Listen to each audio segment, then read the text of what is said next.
You are listening to Basement Chronicles with Lisa Dublin, episode number 42. I'm calling this episode Move Towards Your Dreams. Hey, you made it! Welcome to my basement. I'm Lisa Dublin, a health and life coach, and I help professional and executive women to live, lead, and speak with confidence. Because you know what? Developing your confidence and deepening your faith in God is the best formula for an amazing life. So, are you ready? Let's go. Hey, podcast listeners, how is everybody doing? I hope you're moving towards your dreams because that is what we are talking about today.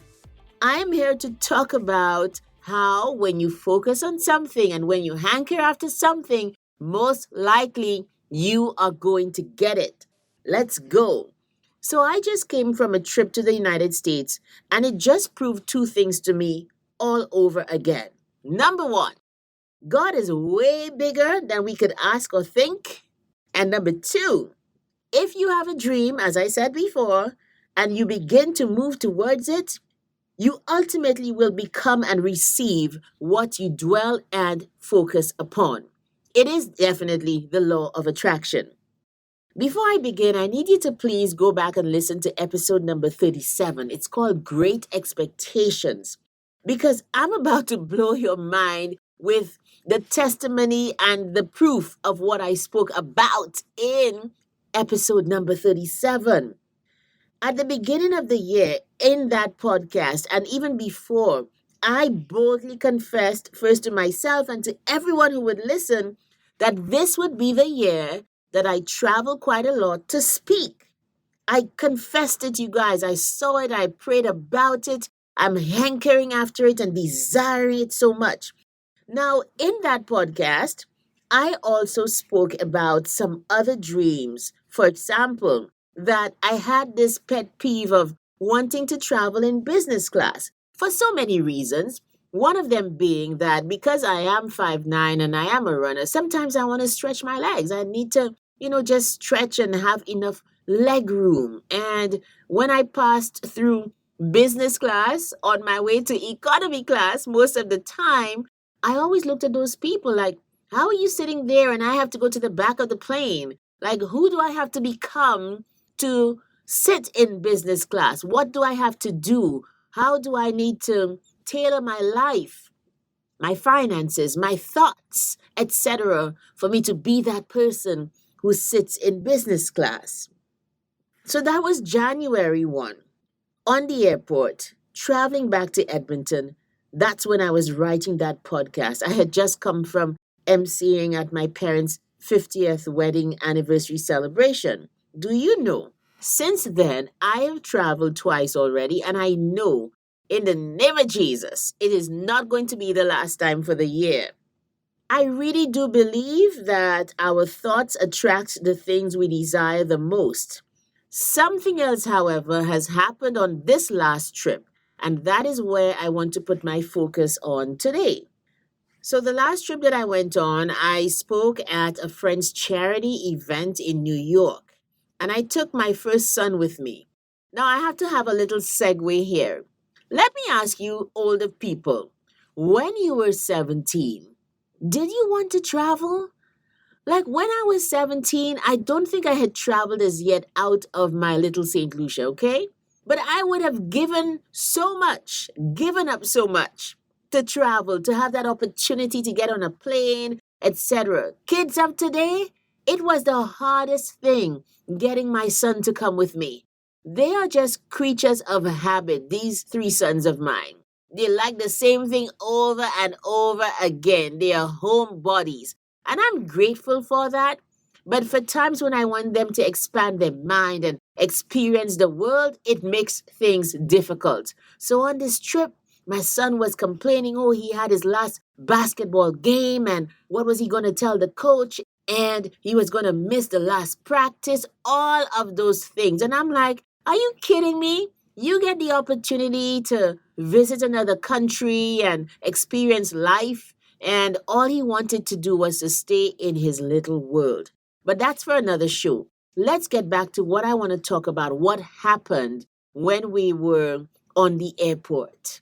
So I think we traveled from Montreal in the second leg of the journey to New York, and that flight was delayed.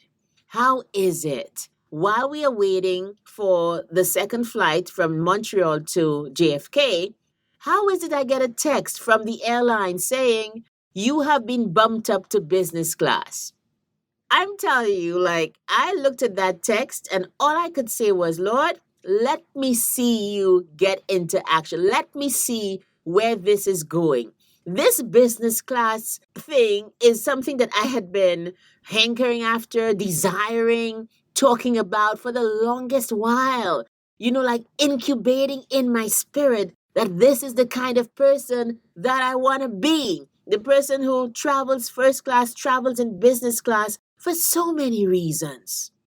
And here it is, the airline just decides to bump my son and I up to business class.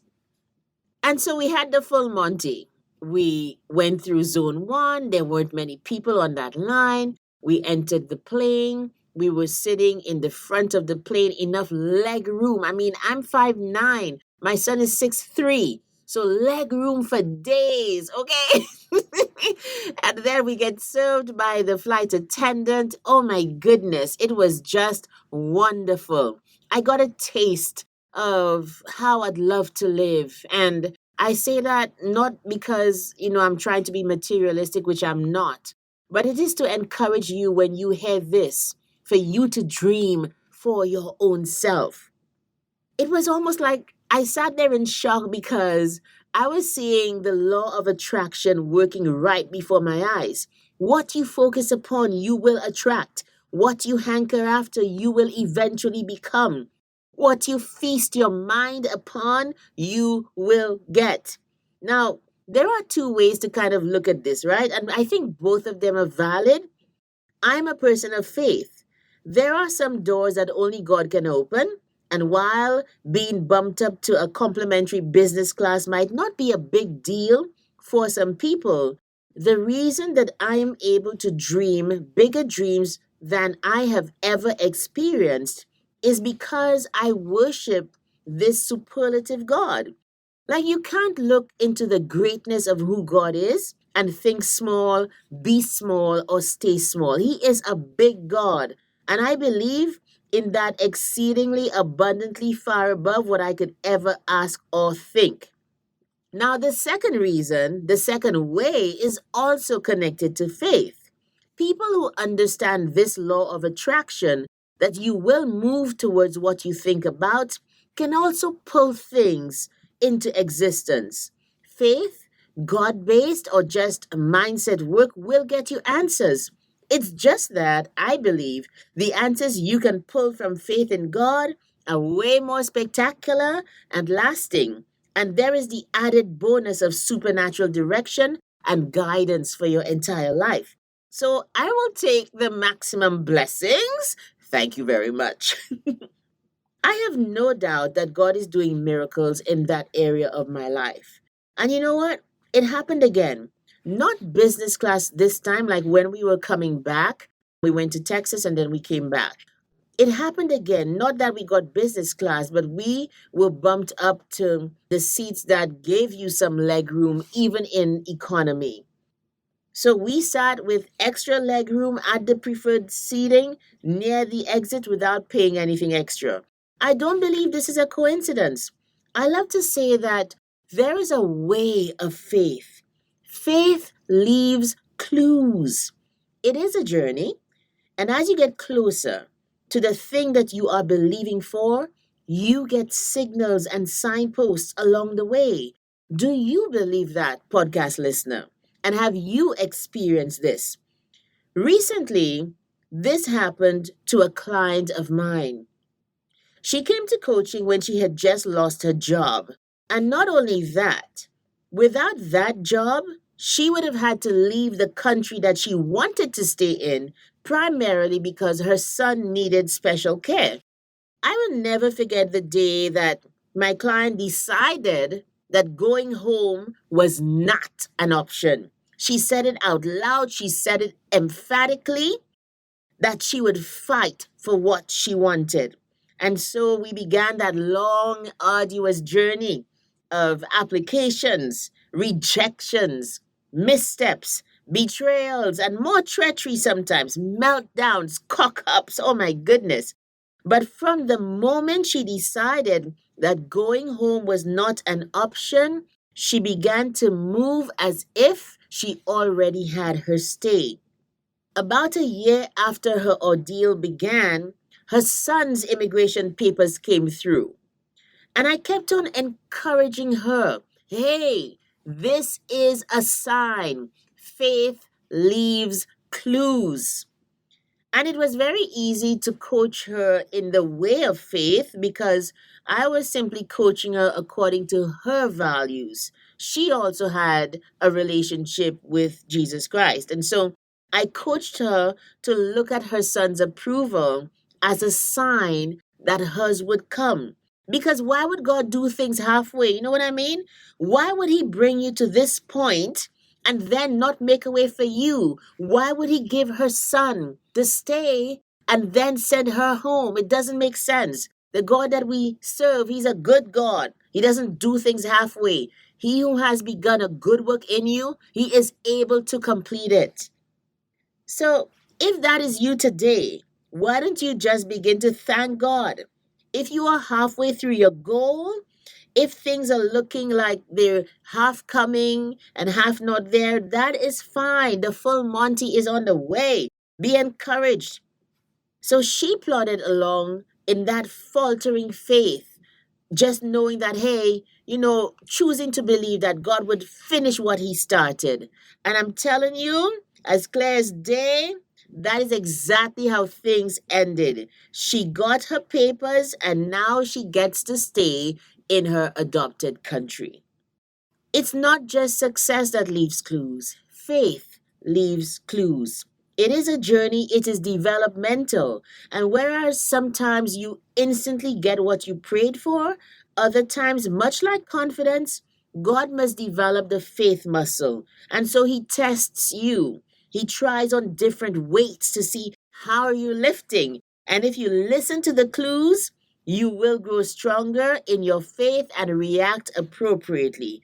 And if you react with more faith, more belief, more gratitude, already thanking Him for the thing before you've even got it, He hastens to perform it.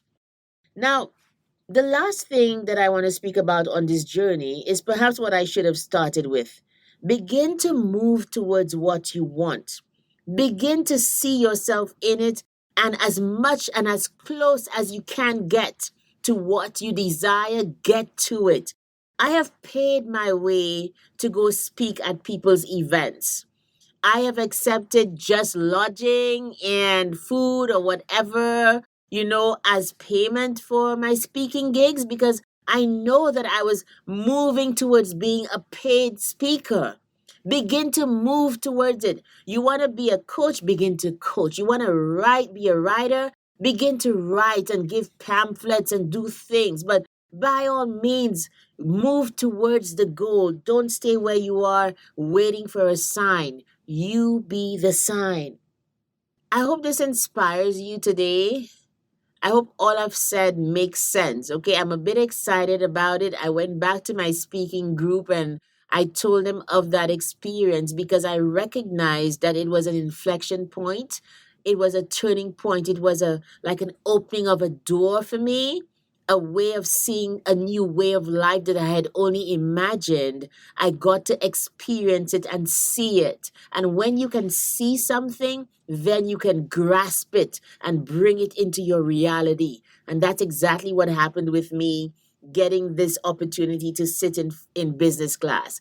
I'm taking you along on my journey. Like as we continue producing Basement Chronicles, the podcast, you will realize growth and development by the grace of God from episode 1 to episode 10 to episode 42. And perhaps in a couple years, you'll be like, look at Lisa. When it was exciting for her to be in business class, this is how she travels all the time because she has become what she was desiring and moving towards. Most importantly, however, you might be the person who's like, I heard this on Basement Chronicles, the podcast, and I began to move towards my own reality. And I began to dream bigger dreams and move towards what I wanted to see in my life. And guess what? It has happened. I believe what is happening for me can happen for you in your life. Stay the course, pray, stay close to God, and dream as big as you can because everything is possible if we only believe. Thank you for listening. I'll see you in the next episode. Bye. Thank you so much for listening today. Now, I know that you prioritize your growth and success. So if you feel stuck in any area of your life, why don't you consider life coaching? My signature program, How to Get Unstuck Total Transformation, has helped so many professional and executive women to free themselves of limiting beliefs and habits, learn to love and prioritize themselves, set firm boundaries and stick to them, be more confident, move up exponentially in their careers, and become the best versions of themselves. How badly do you want to get unstuck? How badly do you want to be the best version of you? If you desire more, take the first step right now. Go to my website, lisamdublin.com/coaching and book a consultation with me. Let's talk about your coaching needs because the life you want is totally possible.